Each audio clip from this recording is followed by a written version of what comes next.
Another cool idea using chords that I hear in Pee Wee Crayton's playing, or listen to in his playing, comes from the opening to a tune called Rockin' the Blues. And this is a neat little chord introduction that he uses to kick off the song. And it goes something like this. Let me play it for you one time. And it goes into the tune. That first chord, this is really a jazzy chord. I learned this from studying the Mickey Baker book, jazz book. And I was listening to this Pee Wee Crayton song, and I couldn't figure out what this first chord was. It sounded like a 13th chord. But it wasn't. It's something different. If you listen carefully, you hear that compared to this. Something different. So what he's doing here, it's a D shape. It's like you're playing a D chord, but you move it over onto the second, third, and fourth strings. First finger is at the fourth fret of the fourth string. Second finger at the fourth fret of the second string, and my ring finger is on the fifth fret of the third string. Then my pinky is all the way up here on the seventh fret of the first string. So it sounds like the first lick of his intro is something like that. Then it sounds like it goes to a D13th. So this is a ninth shape with the pinky on the same spot, seventh fret of the first string. Then a G major. This is my F shape G. And then a C seventh shape to a D7. So this is a E flat 7 to a D7. So that whole introduction again.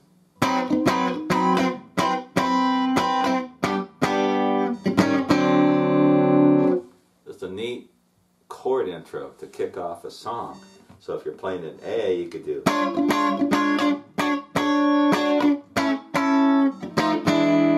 You could use this in about any key. It's tough to stretch those fingers and get the chord to sound nice.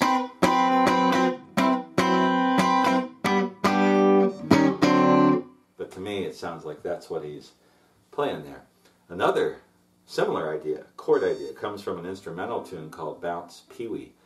And there he does this Freddie King chord type thing. A Freddie King chord is this, I think it's the seventh chord that's most associated with Freddie King. Earl Hooker uses this a lot too, and Pee Wee Crayton uses it some. And he kicks off the song Bounce Pee Wee kind of like this.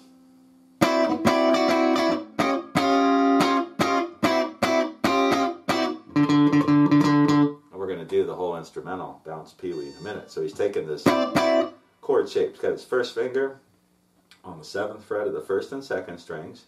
His pinky is on the 10th fret of the first string.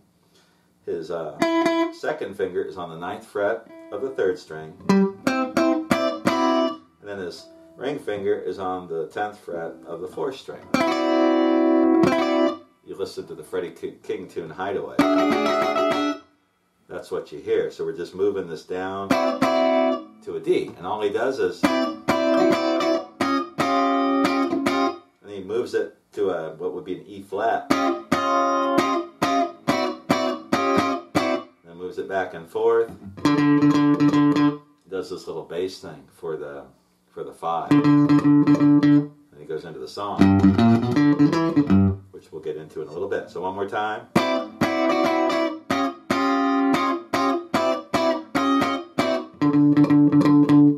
There's another way that Pee Wee Crayton uses kind of a different kind of chord to kick off a Crayton idea. Comes from a tune called Baby Pat the Floor. And again, in this tune, this is similar to the last two tunes that we've gone through, he uses a progression, a couple different progressions in the song that are more commonly heard in swing music or jazz music. Part of this I don't know, but I'm going to show you what I think I've got. It's in the key of B flat. And it sounds like the main verses of the song follow this progression. And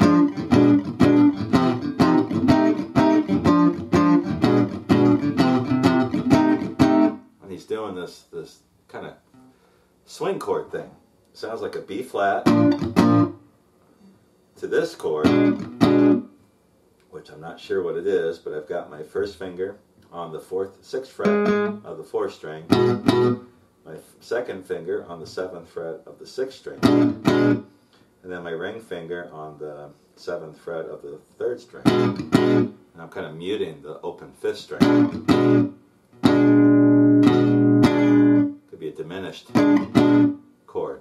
And then this would be a C minor 7th, C minor 6. So the whole progression.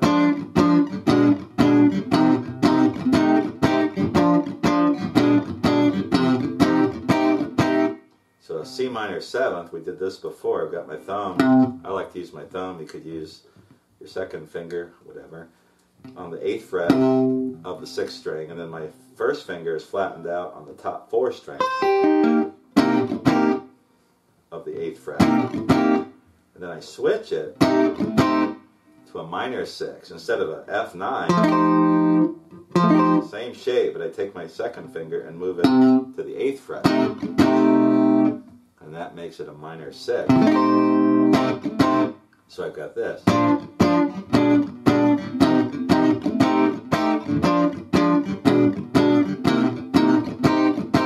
Again, the tune is called Baby Pat the Floor. It's got a really different kind of rhythm to it. Now this part, where he wraps up the verse, he sounds like he's going C, C7, F, and then this next chord, I can't tell. It could be an F minor, and he stops. So it goes like this. Let me play the whole thing.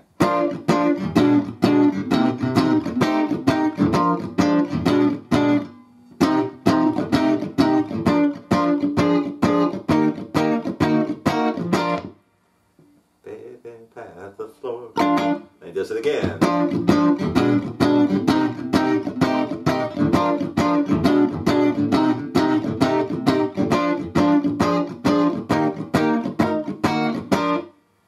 Da, da, da, da. And then he goes into this chord changes. D. You can't really hear the guitar on this, but the song is following these chord changes. So it goes from D to G9, C, F9, and then back to the progression.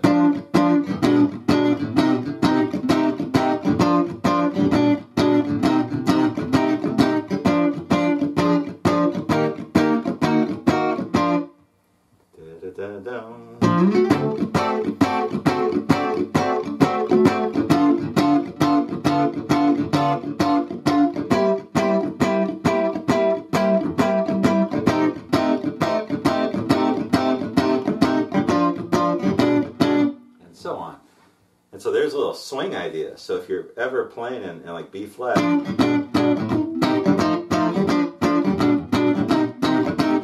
that little progression you hear in a lot of swing tunes, and you can find a place to use that somewhere. I played with a big band a couple of years ago and found myself using that quite a bit. They did some jazz instrumentals and I had no clue what to do, and I just kind of used that little rhythm, and then they'd go to the chord changes, and I could follow that pretty decently. So there's another example of how Pee Wee Crayton used some jazz ideas in his chord playing. Now one last thing that we're going to look at is a tune called the Huckle Boogie. And in this tune he does some really cool things with some different chords. And it's in B flat. And there's a really neat line that he plays throughout the song, single string line on the first and second strings, but I'll save that for another time and focus on the chords here. So if he's playing in B flat, you could use a kind of a chord thing like this.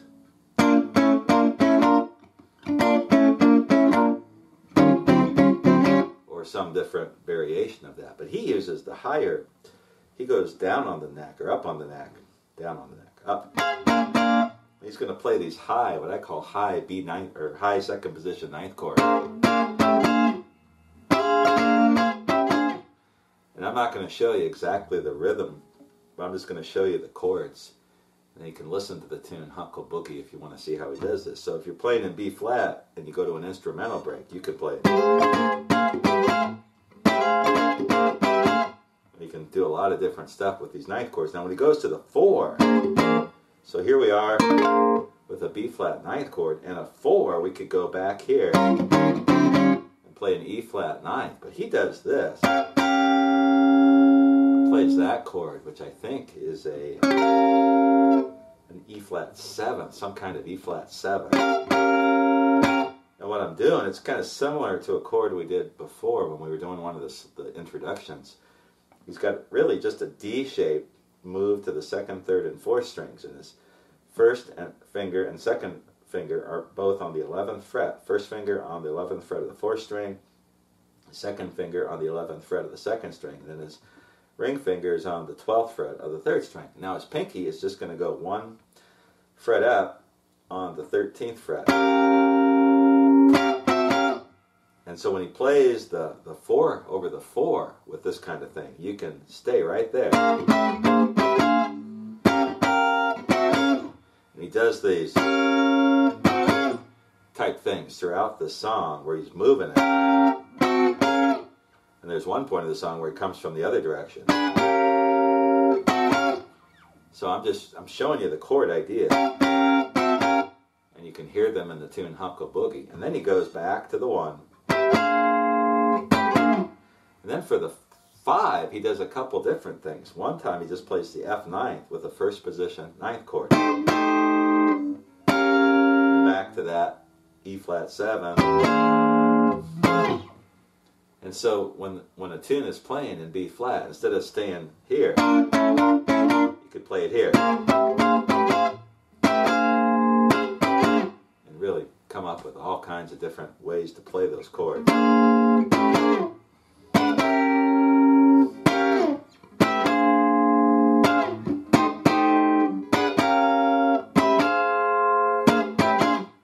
And you'll hear Pee Wee Crayton use those kind of chords a lot. Now, is he using just one finger on those 3 strings? To me, it sounds more full. Like that. And I know there's some times where he definitely just uses the 1 finger with those chords. But for these, so there's the 1, the 4, instead of going here, he's playing it here. And then the 5, just a regular F ninth. Now you could play it here too, but it sounds to me like he's sticking in that area. So we can get right back to that B ninth chord. Now one cool thing he does in that song is he does one of these chord slides again. But this time, I think it's when he gets to the 5. So let me show you, to get to the 5, let me show you what he's doing here. Let me try to play it through and just kind of what he's doing here.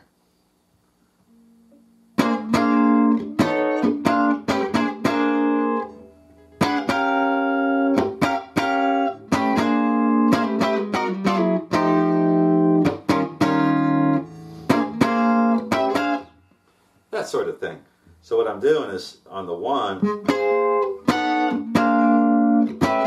moving around with that B9 shape. Then I'm going to walk into that E flat 7, this time from above, from below, above. Then I'm going to come back to that B flat 9, and then to get into the 5. Doing that, but it sounds to me like he's just getting the bottom 3 strings and playing that 9th shape, but mostly on the bass strings. And again, this is the 1, so I'm sliding from the 1, and I'm using that same thing I did when we did the 9th chord solo. I'm picking and sliding, picking and sliding, picking and sliding, like that. Into the 5, to the 1, or the 4, back to the 1. So there's another cool use of these sliding ninths to move around as you're playing chords behind someone. So the idea there is instead of playing here, you can go to this high 9th chord.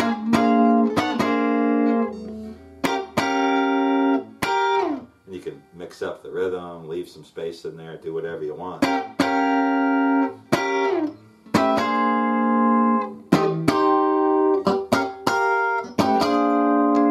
Switch again. All sorts of things. Listen to the tune Huckle Boogie by Pee Wee Crayton. So there are an awful lot of chord ideas from the playing of Pee Wee Crayton. Again, I'm no expert on this, but listening to it, I've got a lot of great ideas for some chord stuff to play. And you can use chords in solos. He uses them in the introductions to songs. He uses them to back up the other instruments when they're soloing. A lot of chord vamps and slides and ideas. And Pee Wee Crayton was very, very versatile with his chords. And there's not a ton of different shapes, but every now and then he'll throw in something, which I think is a flat fifth, flat 9, D flat fifth, flat 9, or maybe something with the 13th. I need to know my chord names. I know a lot of these chords, I just don't know the names, so maybe I'll post these and let you know what these are. I should have looked them up beforehand, but I forgot and I got lazy. So anyway, there is a lot of stuff that you can pick up from the chord playing of Pee Wee Crayton, and that's our second lesson. The last part of this, we're going to get into the single string runs and some of the licks that you can take from Pee Wee Crayton and use in all kinds of different ways, and we'll do that in a little bit.